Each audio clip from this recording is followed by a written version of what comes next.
Good morning, everybody. Happy Monday, and welcome to the Meta Cafe for your daily astrology, human design, and oracle energy report.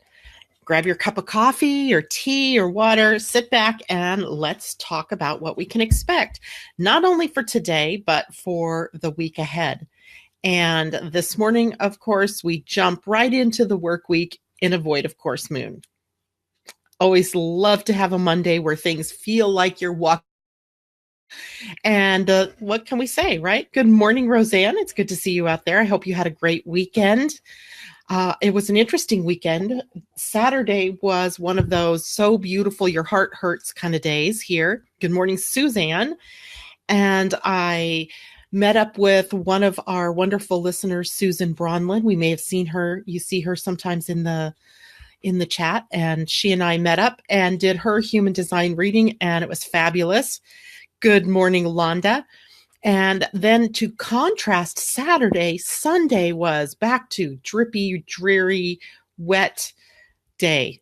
But there was magic in the day because yesterday was our our Gene Keys Ambassador Program community call. And I'm always, I'm always very shy. You might not think that because I'm like on air every morning and I seem very outgoing and gregarious, but technically speaking, I have an open throat and gate 12 where my sun is located, and that is kind of shy and alternately bold. And I found myself in shy mode on Sunday during the ambassador call, where it was like, okay, I get to really practice human design and wait to be invited into speaking because of the fact I was so uncomfortable, really just uncomfortable. And then I realized, you know what? That is like a little protection that I have with an open throat. I'm having to wait to be invited to speak anyway. So why not just listen? Just listen, sit back and enjoy what other people are saying. And then they did breakout groups. Yeah. But it was a small group as opposed to the 100 and some people that were on the full call.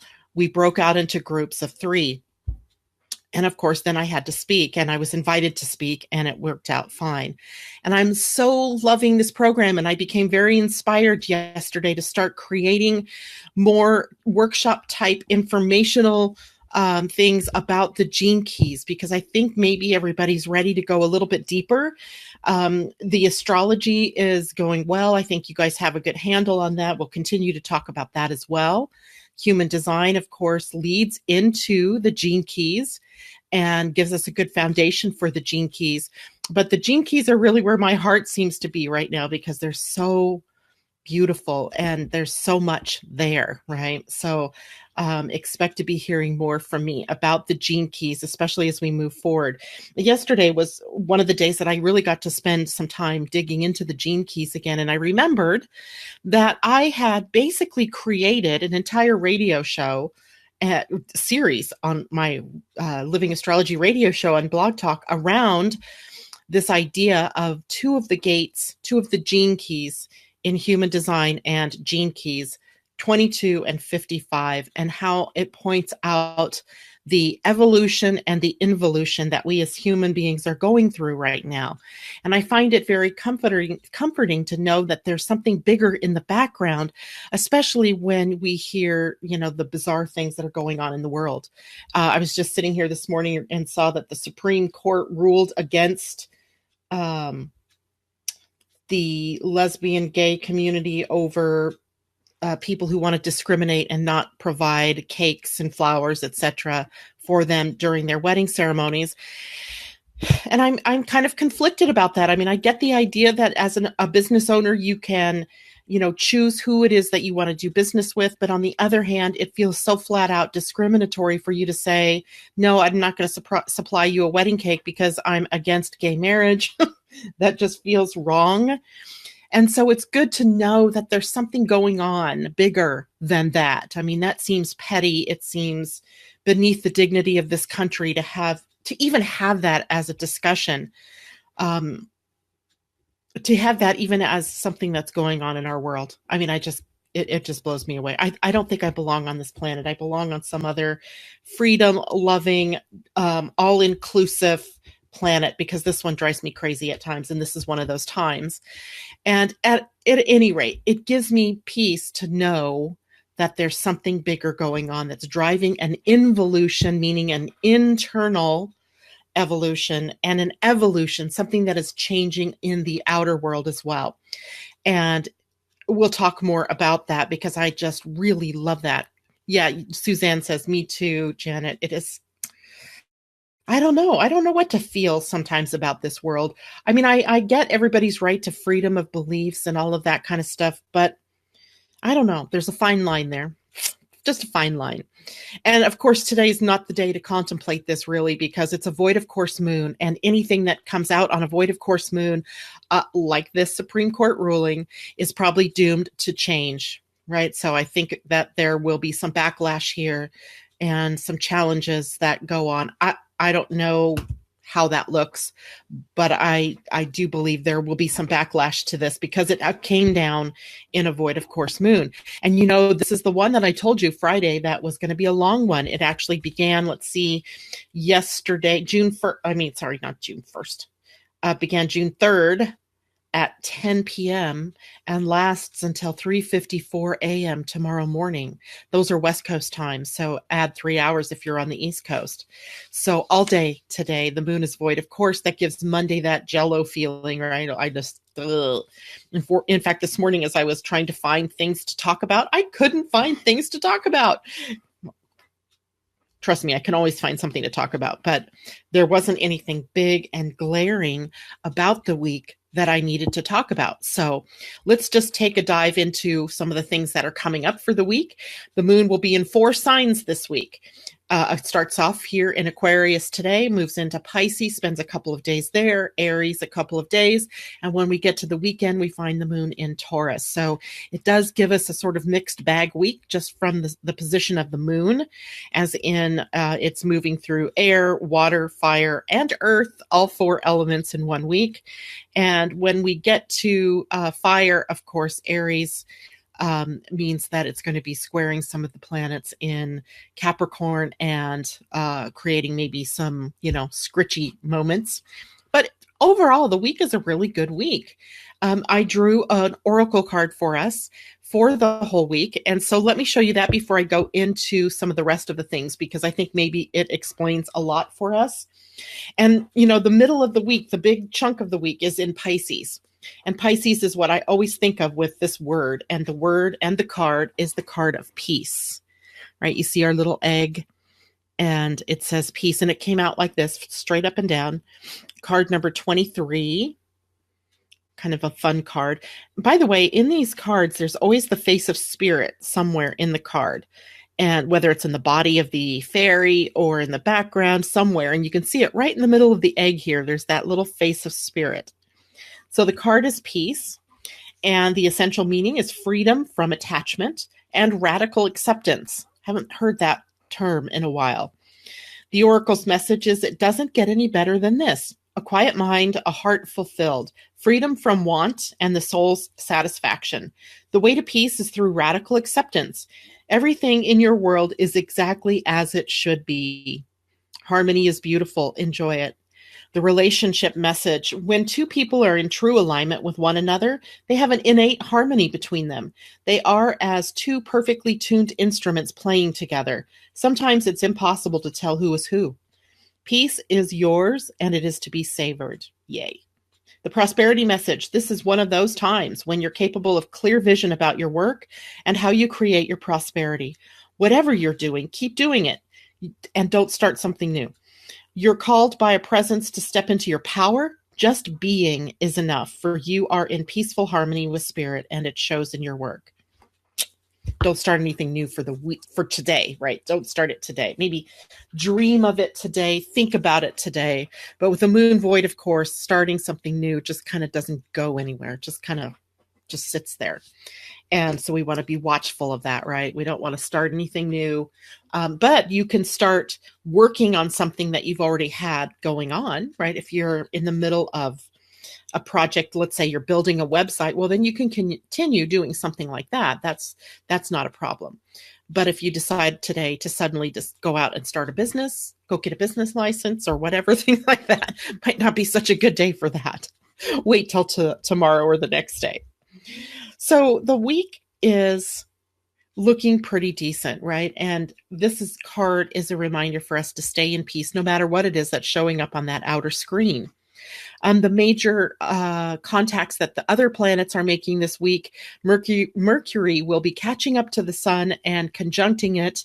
That begins tomorrow, which means then that we're looking at about the halfway point between the Mercury retrograde cycles, and that we are in some ways preparing for the next retrograde. That won't begin, of course, until the little planet, the messenger planet, gets far enough away from the sun, and it will begin its process going backwards. And of course, that's not until July. Venus is also opposing Pluto this week. We talked about that last week when we had Diane Lawson on talking about relationships, where this can sort of bring up some issues in partnerships and business partnerships and relationships, where maybe we are struggling to get what we need from the relationship. Maybe there are inherent power struggles going on within the relationship. It's a powerful movement going through your relationships, and it bears really watching how it is that you are interacting with one another, trying not to take anything seriously if someone has a meltdown, because sometimes these are very powerful undercurrents that are moving through the relationship. And indeed, the best thing here then would be to look at this like, what is this mirroring to me? What is this showing me? Let me take a look at some of the comments here. Londa says, let me see if I can show it. There it goes. Think about the frequency and energy behind someone placing into the cake or flowers, etc. I wouldn't want anyone creating for a special day if they aren't in acceptance. Absolutely. There is absolutely that element there. And I'm sure there are plenty of other people out there who would be delighted to make a cake or flowers for you. Marlene, good morning. Good morning, Michelle Brooks. It's good to see everybody out there this morning. And let's go back. That also means this week that because Mercury and the sun are both in Gemini, that means that any planets that are in Sagittarius, which there aren't any, there would be an opposition. Any in the sign of Virgo would be squaring, and there's none in Virgo right now. But there are planets in Pisces, and that means the sun and Mercury will begin to square those planets, bringing us to a higher level of love, a higher level of spirituality, elevating, because it's Mercury, our voices to be in alignment with spirit, elevating our ego energies, the sun, to be more in alignment with spirit, because who's over there? Well, Neptune in Pisces. And also it gives us that access that we need sometimes to compassion. And, I think sometimes we forget to offer up compassion to ourselves. And that is also one of the messages that that are upcoming as we move through this week. So, okay, that's the major things for the week, right? So really, when we get a card that says peace, by the way, we were using the Wisdom of the Oracle deck by Colette Baron Reed. I forgot to say that. Lovely, lovely deck, lovely cards. And so peace brings us to an interesting place when we have no major, there's interesting energies, right? And the moon is always going to make connections with planets unless she's void, of course. And so we're used to that on a daily basis. We move through different emotions, and we move through different experiences of the energy of the day. But it's those other aspects that drive really the experiences for the week. And these aren't bad ones, right? Mercury and the sun squaring Neptune, Mercury conjunct the sun, Venus opposing Pluto is probably the most difficult. And that's only activated through the 7th, which is Thursday. So it's not even the whole week that looks like that. And if we can remember to get back to peace each time, then we would be in a good position. All right. So I'm giving you a heads up far ahead here. Not that far ahead, because you know how the days tend to just fly by.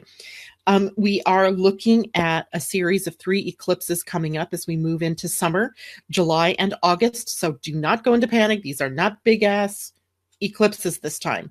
I know there are people out there making a big deal out of them. I was really, that caused me to go looking for the information on these eclipses because I thought, how would I have missed that? Well, to me, these are not big deals. There is one that is a bigger deal, and it's on July 27th, and that's only because it's in the same territory that Mars is moving retrograde in at 4 Aquarius.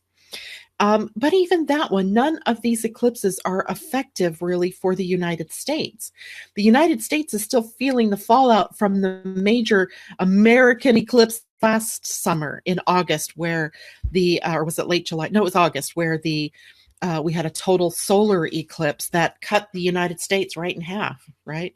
We're still seeing the effects of that eclipse because eclipses don't just happen in a moment and then disappear. They come back at us in varying ways and shapes. Remember how we talk about the moon in its cycle of being new, and then the quarter moon, then the full moon, then the last quarter moon, and how each of those bring us something, right? There's the new that begins with the new moon, the potential for the gateway, the portal, the door opening. Then we go to the first quarter moon, and it's a 90-degree angle. We have the first crisis point, and it's a crisis in action. Now we have a test, something that came at us, something that draws us away from maybe what it was we wanted to start new. Maybe it's resistance in the outer world. Maybe it's somebody's chance comment that said something to you that stops you from taking action. So there's that first crisis point. Then there's the full moon. And the full moon says we can let go, we can let God, we can have epiphanies or ahas or revelations, but the full moon brings it to some sort of completion or clears the road, if you will, for the next manifestation of what it is you're working on. And then the last quarter moon is the next crisis point, and that is called the crisis of consciousness. And this is where we have to decide how much awareness we want to bring to what we're doing. Do we have enough awareness to keep what we're doing going and moving forward? And how do we do that in the way that is in our highest and best good, right? Okay. So eclipses do that same thing, right? The eclipse comes to a square. It starts something new. That was a powerful portal. It begins something new. It was a new moon, by the way. A quarter of the way through, we come to that crisis of action. Then we come to that opposition point where it is a release and a letting go, maybe, or an aha or epiphany. And then we have the crisis of consciousness, and then we have the new. So, and there's more to it than that, really. When you think about those eclipses, it really keeps going. There's a series of eclipses in the sign of these are going on in Leo and Aquarius. And we're actually going to get a first taste of the upcoming series that will be in Cancer and Capricorn. And that will be the July 13th partial solar eclipse in Cancer. So we get a taste of what comes for the next signs, and we get to close out what was changing for us across Leo and Aquarius. So I don't see these things as major impacting events for the summer. Maybe for some parts of the world, but not for us here in the United States. And I know that things that happen in other parts of the world do have an effect on us, as what happens here in our part of the world affects other people. But I don't see anything big to panic about as in the summer. I'm still holding to the fact that most of the planets are dancing in their retrograde format this summer, and it makes it quieter. There may be some, hallelujah moments, and there may be some, oh my God moments, but that's life, right? There's no sustained vision of something coming. I think it'll come in peaks, and something happens. But that doesn't stop other people from out there going into panic mode over what they see going on in the stars. And I try relatively to stay out of that energy. So the summer I still hold in my heart as being a fairly decent summer energetically. And that may change when we get into the fall. But if we live in the now, we don't have to worry about all of that, right? We just live in this moment. I thought it would be interesting this morning too to take a look at Roseanne. You say, finally, I'm here, but I thought I saw you say hello to us a long way back. Happy Monday. Yeah. Did you get kicked off? That's funny. By the way, if anybody has any questions left over in their minds from our conversation with Diane Lawson last week, feel free to type them in there and I will attempt to answer them. I hope you all went out and got her book. It was really fascinating to read. There's some things that I learned that I didn't know myself, so I always like that. So I thought I would take a look through human design at the moon this week to see what are the gates that the moon is moving through and what are the themes that we see developing through those gates. And it was interesting as I wrote them all down here, right? There's several because the moon moves fast, right? We get several gates. Where do we go? Over here, right? We have 13, 49, 30, 55, 37, 63, 22, 36, 25. Hut, hut, hike, right? Oh, Londa, you missed her. You weren't there that day? Oh, it was awesome. She did a really good job. Think about okay, that was that. Okay, so anyway, if you have questions from that day, though, please feel free. And Londa, if you missed it, you can go on my Facebook page or on my YouTube channel, and you can get the video. It's still archived there.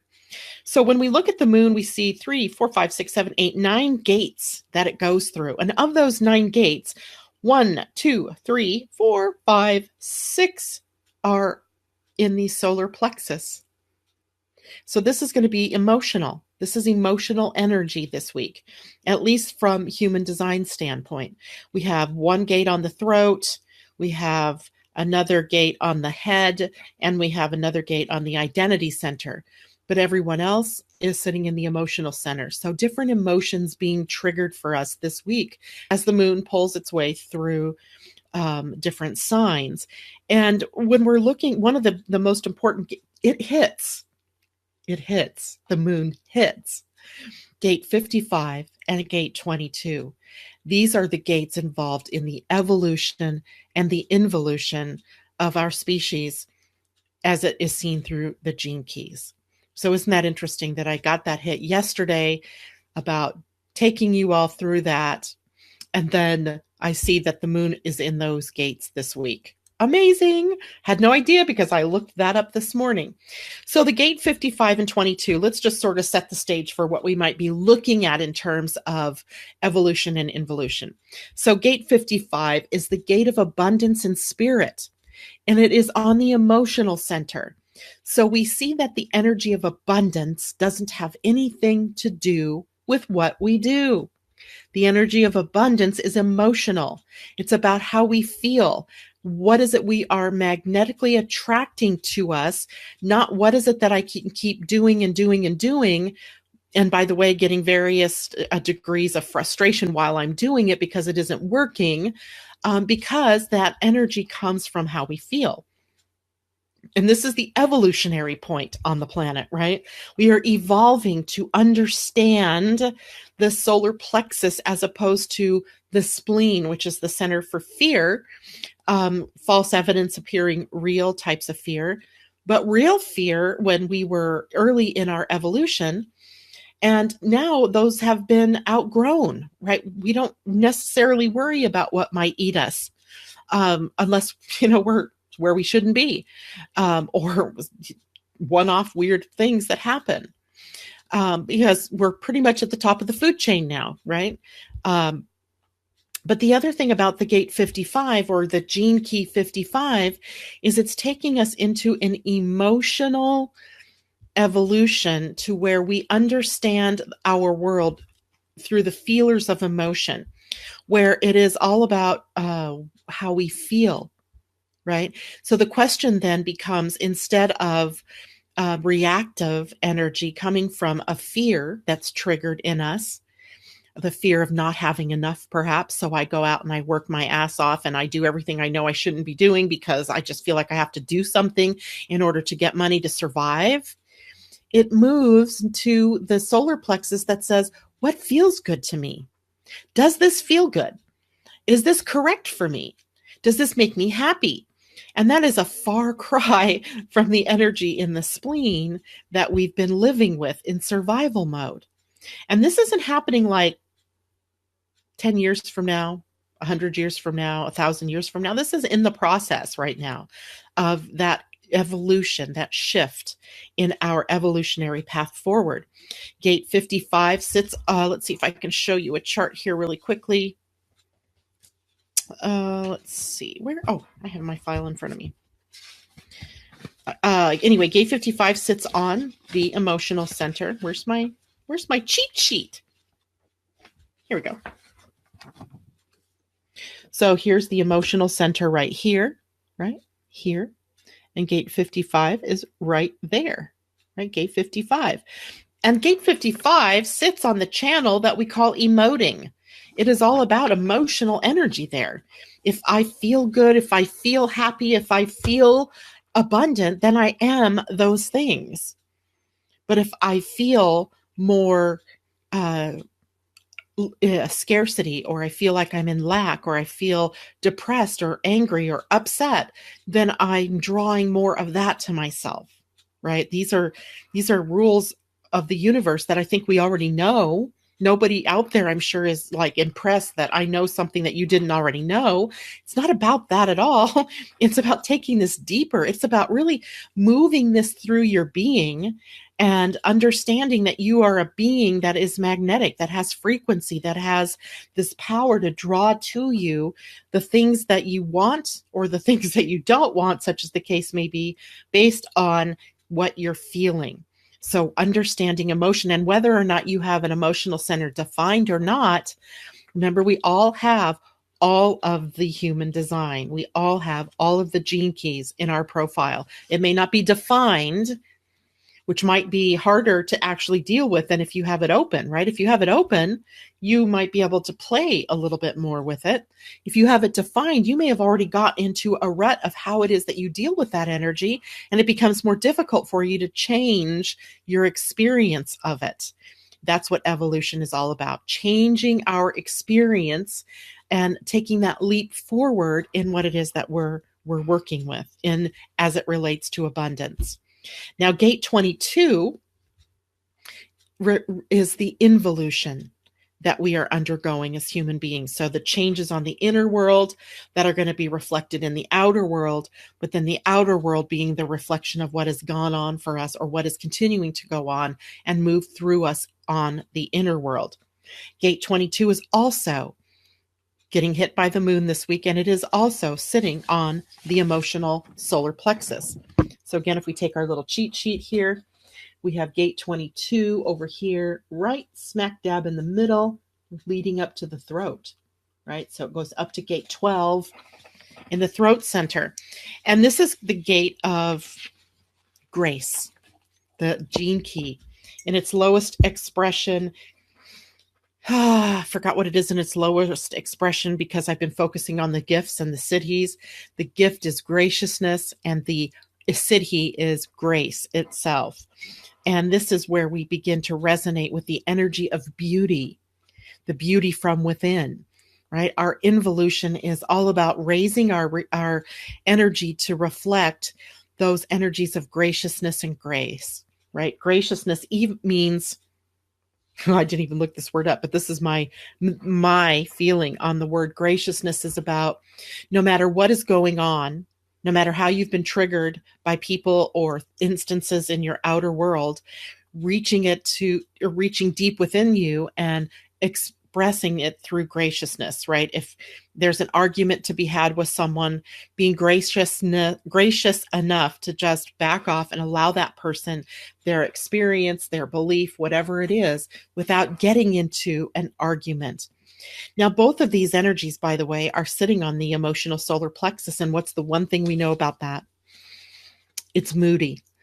And it's given to a wave of energy where it's a high and a low frequency. And both of these gates tend to have higher highs and the deeper lows. And that means it comes with moods. And if we're in the mood, we can create beautiful things. When we're in the bad mood or in the lower wave, we can be creating the most horrible of things. So it calls us to try to smooth out that wave and not to kind of find a midpoint there, right? To just bring it all to in some sort of balance or harmony, or as our card here told us, peace, right? Recognizing I have both gates 55 and 39, which form the whole channel of emoting. I carry gate 12, and every time there's something at gate 22, then I've also got that connection that takes me into that deeper dive emotionally. And the one thing that I've had to learn about emotion is not to overly identify with it, right? Because it's fleeting. And the involution that we are coming to is that we can always choose how we react to any emotion, to any outside stimulus that might seem like it is triggering us to be mad, glad, or otherwise. Mad, glad. So it's going to be, to me, this is an interesting week in learning how emotional energy works. So maybe that's what we'll find our focus on this week is what is the emotional energy that we're dealing with, right? And it's interesting to me too, because Mars, which I told you for 4 weeks was going to be sitting at gate 41. Thus, the reason why a couple of weeks ago we started really moving through the energies of gate 41, how to bring our dreams into reality. Well, as we move into next week, it is going to be finishing up its transit through gate 41 for the time being. And then it moves into gate 19. And gate 19 is a gate of sensitivity. And that will be interesting, right? Mars, the planet of conflict, confrontation, action, dynamism, sitting at a gate of sensitivity. So we'll want to talk about that as the week goes on as well. Come on, we're not moody, Londa says. LOLLMAO. Yes, we are. We are moody human beings. Why else do we have the moon to reflect our different moods, right? It's very funny. Good morning, Kristen Page. It's good to see you out there. New person popping in there. So interesting week. Oh, I was going to tell you too. So I was listening to, I don't even know what I was listening to. But it was something to do with the gene key. So this came from Richard Rudd. And he was talking about our moon. And you all know how our moon, good morning, Sarah Horsey. Good to see you. Our moon shows us only one face. And that face then is changing through the amount of light that's coming through it, but it's not rotating to a position where it shows us the other side of the moon. I don't know if you guys knew that. The face we see is the face that we always see on Earth. We never see the backside of the moon.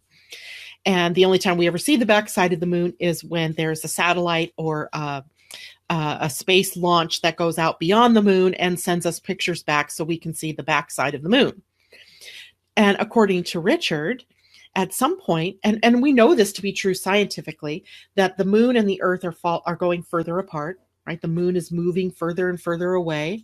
And that means it is changing the gravitational pull on our planet. And I would say that that's already having an effect on our weather and on our tides, and a lot of the things that are going on the Earth geologically are as a result of this changing dynamic between the Earth and the moon. Well, he believes at some point the moon is going to lose all connection with the Earth, and at that point will begin a completely different phase in its own life cycle. And that is going to herald a big change here on our planet. And I will find that for you. And I think it's in the video called The Attractor Field, but I'm not certain. So I'll look at that again and see where I've been, what videos I've been listening to, and share that with you all, because it was pretty fascinating to me that that is even a potential coming in our future. And when I say that, I don't think it's coming tomorrow. So nobody, panic. I mean, obviously these things happen over long periods of time, but it is something to think about in the no, you won't, Suzanne. I promise. It probably won't be in your own lifetime that this happens, but maybe it will. I mean, things happen, in a moment, but it changes fundamentally our relationship with our emotions and our emotional world. And I think that will be really interesting for us to look at. So I'll try to find that video for you. And in the meantime, I think I'm done unless there are questions out there about anything coming up. And I'm just scrolling through to see. We love, what is Londa saying? Of course, you're on to it. Abundance and spirit and ready. We love abundance and spirit and we're ready. Yes, we are, aren't we? Right. We are ready for abundance. Okay, well, I hope everybody has a wonderful day. I will see you tomorrow. Don't forget, it's void of course. If things don't seem to be wanting to happen, just let it go, right? Just let it go. And I will see you all tomorrow morning. Much love to everybody. Mwah. Have a great day. See you then. Oh, wait, hold on. I'm not going anywhere because Londa has a question. Can you tell us how astrology can hanging question? What was it? Astrology can do what?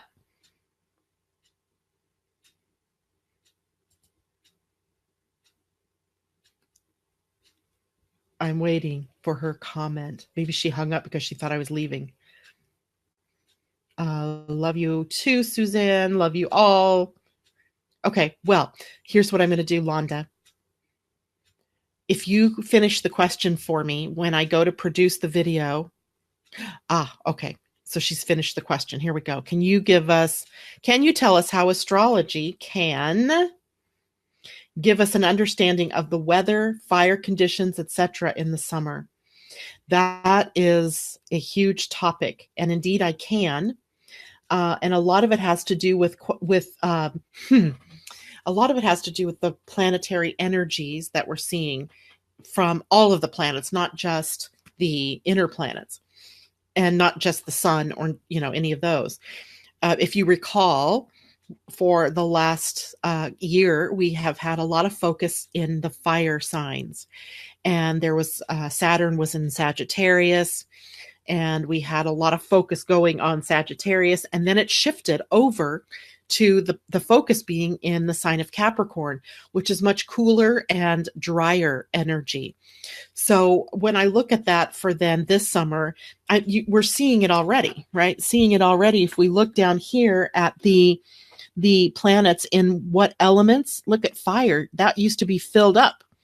And now we're seeing it shift to water and earth, and maybe air even catching up here for a short time while the sun and Mercury are in Gemini. But the overall focus comes down to water. And that to me says maybe a warmer, wetter summer, but not necessarily a higher fire energy summer. In the meantime, Mars is moving through Aquarius and through Capricorn. When it retrogrades, it'll be moving back to Capricorn. I think that emphasizes more of the cooler and drier weather. Your niece had mandatory evacuation in Southern California this weekend. They probably had Santa Ana wind conditions, and the Santa Anas are totally unpredictable. That's going right along with the moon being in Aquarius, I think. And yet there is the possibility of fire. Fire always exists. It's in our world, right? And the more that we as human beings encroach upon those territories where we know fire is prevalent, like building in the hills of Southern California, is not smart. It's not smart, right? Because California has alternate periods of drought and rain. And those hills are in steep canyons sometimes that are hard to get out of. And fire is a natural part of our world. But when humanity moves into the areas that burn, then they get burnt. And so I feel bad for that. I mean, certainly I don't like seeing lives lost. I don't like the idea of forests burning down, but I do see that the potential here is that we've created our own problems by expanding into areas that are known problem areas for fire. And I get it. I mean, I get it. We like our space. We like to be in rural settings. Some people do. And yet there's danger there, right? There's danger there. I think about the people in Kilauea or in Hawaii near Kilauea building their homes on what are the flanks of a very active volcano. And while I have complete compassion and sympathy for their plight, their losses, their loss of life, their properties, I just have to ask the question, what the heck were you thinking? building on the flanks of an active volcano? I mean, I don't know. I don't know. I don't know what prompts us to do that. I mean, Londa, you and I, we live in a place that we know we call it the flats, right? Because it used to be delta, river delta, and it's flat and it's prone to flooding. Yet we build here, right? We farm here and we're prone to flooding here. So when we make those kinds of choices, we have to live with the possibility that those things happen and be prepared. That's the best that we can do. And even though astrology does point us in a direction of weather, it doesn't account for everything that's happening in the weather. The weather's a huge system, just like astrology is a huge system. If anybody's ever read the book Chaos Theory by James Glick, I think it is, it's where the theory of the butterfly's wings in Japan affecting weather in California. There are little moves, little things that happen in other places that have huge cumulative effect on weather and bigger systems elsewhere. And so there's no way to just point, oh, Mars is in a fire sign, so we're going to have a fiery summer. Or the sun is, moving through fire, and so we're going to have fire or water. There's a good chunk of the U.S. right now, by the way, that's been dealing with a lot of water. Florida and up through the Mississippi valleys. And so flooding is, I couldn't believe it because I had no idea that some places were flooding. It just seemed like everything had been calm and cool, but then we had Alberto. And maybe we have more flooding rains this summer than we have fires. It's a possibility. Maybe we have a drier, cooler summer. I know the forecast right now, the long-term forecast shows hotter and drier for us here in the Pacific Northwest and for basically a good chunk of the country. But sometimes I think those things are driven by politics, right? It's real easy to say that we're getting hotter, and so we're just going to forecast that the weather's going to be hotter. But maybe that's our new normal as opposed to anything else. I don't know. But it's a good question. It's a deep question. It's a difficult question to answer, but those planets do have an effect on us. And I think it's a tamer summer as we go through fire-wise.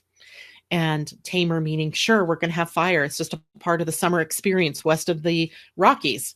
And that is as it always has been. Do I think there'll be more than the usual this summer? No, I don't think so. But that's just one girl's opinion. All right. Thanks. That was a great question, Londa. Thanks for delaying my exit here. It gave me something juicy to think about and maybe look at deeper. And I hope all of you found that interesting. Thanks again. I love you all. We'll see you tomorrow. Bye.